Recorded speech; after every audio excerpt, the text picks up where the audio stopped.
صفحہ number 67، subject European تصنیفات، سیرت النبی جلد اول۔ اردو زبان میں سرور عالم صلی اللہ علیہ وسلم کی سیرت پر جامع ترین کتاب سیرت النبی صلی اللہ علیہ وآلہ وسلم، علامہ شبلی نعمانی رحمۃ اللہ، علامہ سید سلیمان ندوی رحمۃ اللہ، جلد اول۔ بسم اللہ الرحمن الرحیم، الحمد للہ رب العالمین والصلاة والسلام علی رسولہ محمد وعلی آلہ واصحابہ اجمعین۔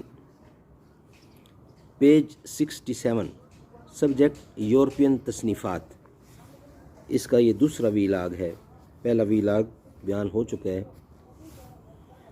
اسپین میں جب عیسائی مسلمانوں پر غالب ہوئے اور ان کو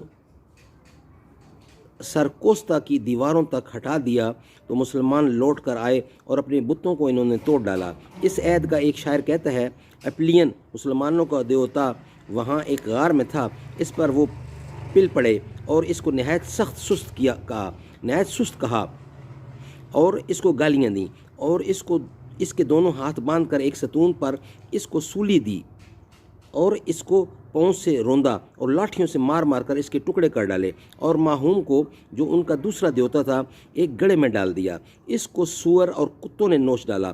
اس سے پہلے کسی دیوتا کی تحقیر نہیں ہوئی۔ اس کے بعد ہی مسلمانوں نے اپنے گناہوں سے توبہ کی اور اپنے دیوتاؤں سے معافی مانگی اور اثر نو تلف شدہ بتوں کو بنایا۔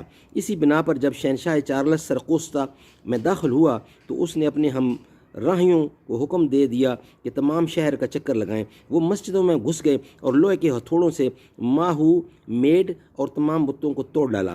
ایک دوسرا شاعر ریچا خدا سے دعا کرتا ہے کہ وہ ماہوم کے بتوں کے پجاریوں کو شکست نصیب کرے۔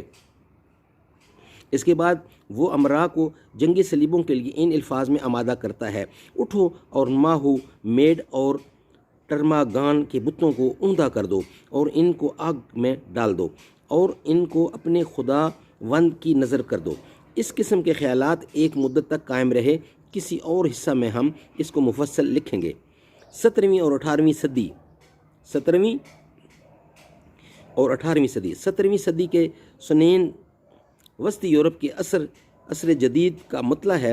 یورپ کی جد و جہد، صحیح و کوشش اور حریت و آزادی کا دور اسی عہد سے شروع ہوتا ہے۔ ہمارے مقصد کو جو چیز اس دور میں پیدا ہوئی وہ مستشرقین یورپ کا وجود ہے، جن کی کوشش سے نادر الوجود عربی کتابیں ترجمہ اور شائع ہوئیں، عربی زبان کی مدارس علمی و سیاسی اغراض سے جا بجا ملک میں قائم ہوئے، اور اس طرح وہ زمانہ قریب آتا گیا کہ یورپ اسلام کے متعلق خود اسلام کی زبان سے کچھ سن سکا۔